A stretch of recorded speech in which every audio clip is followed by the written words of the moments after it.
Bismillahirrahmanirrahim. Assalamualaikum warahmatullahi wabarakatuh. Alhamdulillah nahmaduhu wa nasta'inuhu wa na'udzu billahi min syururi anfusina wa min sayyiati a'malina. Man yahdihillahu fala mudhillalah wa man yudlilhu fala hadiyalah. Asyhadu an la ilaha illallah wahdahu la syarikalah. Asyhadu anna Muhammadan abduhu wa rasuluhu la nabiyya ba'dah, amma ba'du. A'udzu billahi minasyaitonir rajim. Bismillahirrahmanirrahim. Wa kulu washrabu wa la tusrifu innahu la yuhibbul musrifin. Wa qala Allahu ta'ala fayanzurul insanu ila ta'ami. Pertama sekali marilah kita bersyukur kepada Allah yang telah memberikan rahmat dan kurnia-Nya kepada kita, yang telah memberikan kasih sayang-Nya kepada kita, nikmat yang tidak terhingga.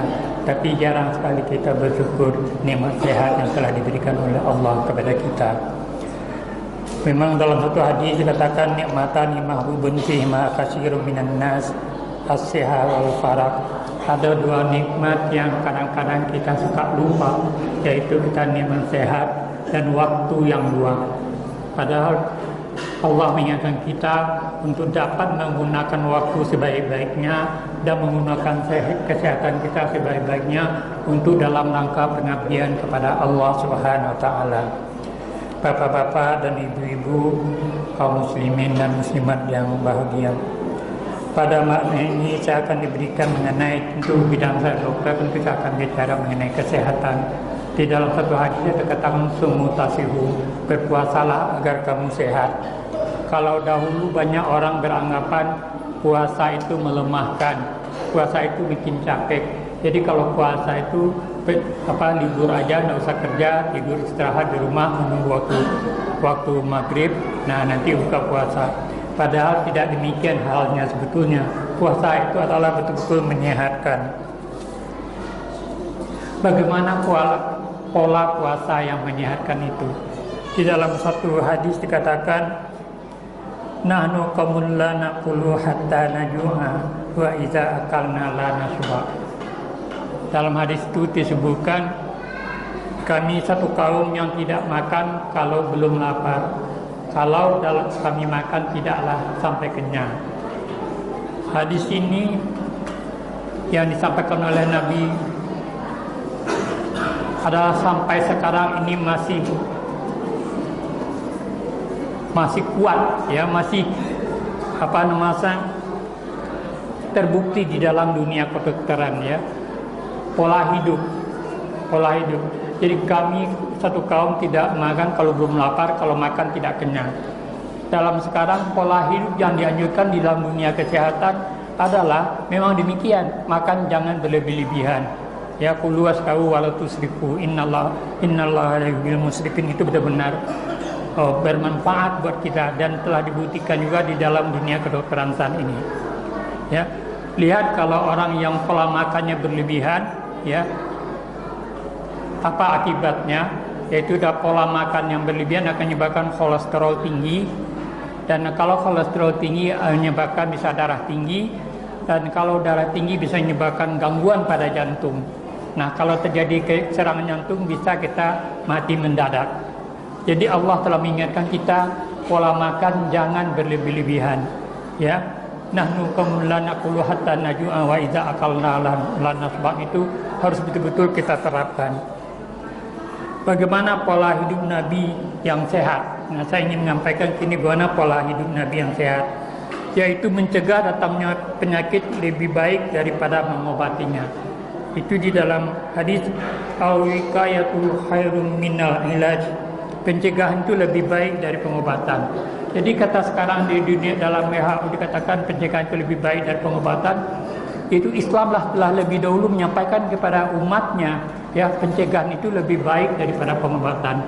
Jadi Rasul telah menyampaikan ini jauh sebelum dunia kedokteran berkembang seperti saat ini. Dan yang kedua yang dianjurkan oleh pola hidup Nabi adalah pola hidup bersih, ya. dalam surat Al-Baqarah 222, A'udzubillahi minasyaitonirrajim. Bismillahirrahmanirrahim. Innallaha yuhibbul tawwabin wa yuhibbul mutatahhirin. Sesungguhnya Allah cinta kepada orang yang bertaubat dan cinta kepada orang yang membersihkan diri. Jadi kita dianjurkan bertaubat, dan dianjurkan setelah menamping dari bertaubat itu adalah membersihkan diri. Jadi orang Islam itu diajarkan untuk bersih. Bersih maksudnya tentu secara luas, bukan bersih pakaian saja, tapi bersih kesemuanya. Kalau kita punya masjid, masjid harus bersih. Kalau kita punya toilet, toilet harus bersih. Kalau kita punya halaman dan rumah segala, rumah harus bersih. Inilah yang diajarkan dalam ajaran Islam yang disampaikan oleh Nabi. Ya, dicatatkan juga di dalam surat Al-Mudatsir ayat 45, wasiyabaka fatahhir warrukza fahzur. Ya, pakaianmu bersihkanlah dan semua perbuatan dosa hindari. Jadi kita dianjurkan bersih, pakaian pun harus bersih. Jadi itulah yang diajarkan kepada kita dari pola hidup bersih. Yang pertama, mencegah datangnya penyakit, dan yang ketiga, biasakan bangun sebelum terbit fajar. Itu yang diajarkan Nabi kepada kita. Salat subuh, kalau bisa salat subuh berjamaah di masjid. Ini akan menunjukkan hidup sehat. Kalau kita berjalan pagi subuh, itu akan udara yang kita hirup pada pagi itu adalah udara yang bersih, udara yang belum tercampur dengan polusi udara, sehingga kita menghirup udara yang bersih akan memberikan kesehatan yang lebih kepada kita. Kemudian Islam juga menganjurkan olahraga. Ya, dalam Islam juga Nabi menganjurkan juga dalam olahraga. Katanya dalam ajaran Nabi bahwa umat Islam itu harus kuat. Kalau harus kuat, ya harus kita berolahraga, fisik kita harus kuat. Ya, wa'idul humuma mastata'tum minal quwwah, dan persiapkanlah diri dengan segala kemampuan untuk menghadapi mereka dan kekuatan yang kamu miliki.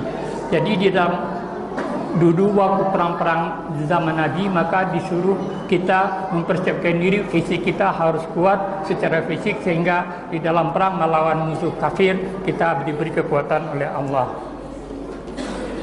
Walaupun demikian, dalam hadis juga ada bersabda dalam riwayat Muslim, al-mu'minu qawiyyun wa ahabbu ilallah minal mu'minin ad-da'if. Ya, wa fi kulli khair. Umat Islam yang kuat itu lebih disenangi oleh Allah daripada mukmin yang lemah. Walaupun kedua-duanya itu baik. Mukmin yang lemah baik, mukmin kuat baik, tapi yang lebih kuat itu lebih disenangi oleh Allah, ya, kekuatan. Jadi kita perlu menjaga kesehatan kita perlu berolahraga, kita perlu mencegah penyakit sebelum datang penyakit kepada kita. Bapak-bapak dan ibu kaum muslimin yang berbahagia, kemudian apa yang nasihat Nabi yang lain itu, kalau sakit berobat, kata Nabi, ya, likulli da'in dawa fa iza usiba dawa'i da'i bi iznillahi azza wa jalla. Jadi kalau setiap penyakit itu ada obatnya, jika tepat diberikan kepada dengan izin Allah, maka penyakit itu akan sembuh. Jadi kalau kita sakit, disuruh kita berobat.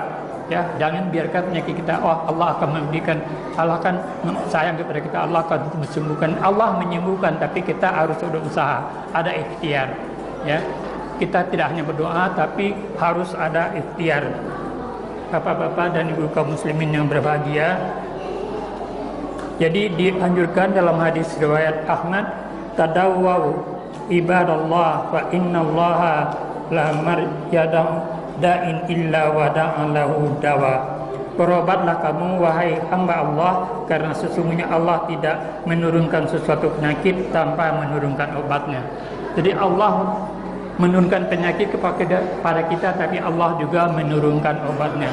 Jadi kalau setiap kita kalau menderita sakit, disuruh kita berusaha untuk supaya sehat kembali. Karena Allah menyenangi orang yang kuat, yang sehat fisik, sehat mental, dan sehat sosial. Seperti di dalam definisi WHO, definisi sehat menurut di WHO adalah ya sehat secara fisik, terlepas dari penyakit, sehat secara mental dan sehat juga secara sosial. Jadi bukan badan saja yang sehat, mental juga harus sehat, sosial juga sehat. Dalam sosial ini mungkin tidak begitu dijabarkan oleh mereka, tapi dalam Islam dijabarkan bahwa sosial adalah memperhatikan sosial dalam masyarakat. Orang yang miskin kita perhatikan, orang yang lemah kita perhatikan, dan keadilan buat sesama semua. Bapak-bapak dan ibu-ibu kaum muslimin yang berbahagia, ya, demikianlah fakta, ya, bahwa puasa itu bisa meningkatkan kekuatan fisik, meningkatkan produktivitas, ya. Ini telah dibuktikan di dalam sejarah Islam. Bapak-bapak dan kaum muslimin yang bahagia, umat Islam mengadakan menang di dalam perang Badar. Perang Badar 300 kaum muslimin melawan 1000 kaum musyrik kafir, itu dimenangkan oleh kaum muslimin. Perang Badar itu terjadi pada 2 tahun Hijriah, pada 17 Ramadan. Perang Badar itu adalah perang melawan kaum kafir, di mana dimenangkan oleh umat Islam pada jumlah umat Islam sangat sedikit. Ya, jadi bukan berarti bahwa orang yang berpuasa itu lemah, ya, tapi kekuatan itu akan selalu ada. Yang kedua adalah penaklukan kota Mekah pada 8 Hijriah. Itu terjadi juga pada 10 Ramadan. Ya, tidak bisa orang kaum kafir melawan umat Islam pada Nabi Muhammad beserta angkatan perangnya masuk ke kota Mekah itu pada 8 Hijriah. Kemudian yang ketiga adalah penaklukan Andalusia, Eropa pada 28 Ramadan 92 Hijriah. Di sini dikatakan oleh Panglima yang menaklukkan Mekah waktu itu, dia lihat musuh di depanmu, laut di belakangmu. Kamu silakan pilih, hadapi musuh atau tenggelam di dalam lautan. Nah, demikianlah bisa kaum muslimin waktu itu menang, bisa sampai ke Eropa, menaklukkan Andalusia, waktu itu Andalusia namanya. Jadi demikianlah puasa ini tidak mengurangi atau tidak mengurangi fisik kita, tidak mengurangi kekuatan kita, tapi malah kalau kita melaksanakan betul-betul puasa itu akan menimbulkan satu kekuatan. Ya, kekuatan karena kuat fisik, kesehatan itu adalah bukan hanya fisik tapi mental dan sosial. Barangkali di sini yang terutama di sini mental. Barangkali peranan mental inilah yang menguatkan fisik. Ya, peranan mental, aku harus kuat, maka bisa mengalahkan apapun. Bapak-bapak, ibu-ibu, kaum muslimin demikian. Juga kita meraih kemerdekaan 17 Agustus 1945 adalah juga di bulan Ramadan. Ya, di bulan Ramadan kita memperoleh kemerdekaan kita. Demikianlah bapak-bapak dan ibu, kuliah singkat yang bisa saya sampaikan. Mudah-mudahan dapat memberi manfaat kepada kita semua. Mohon maaf kalau ada yang salah dari saya, yang benar adalah dari Allah. Wabillahi taufiq wal hidayah. Wassalamualaikum warahmatullahi wabarakatuh.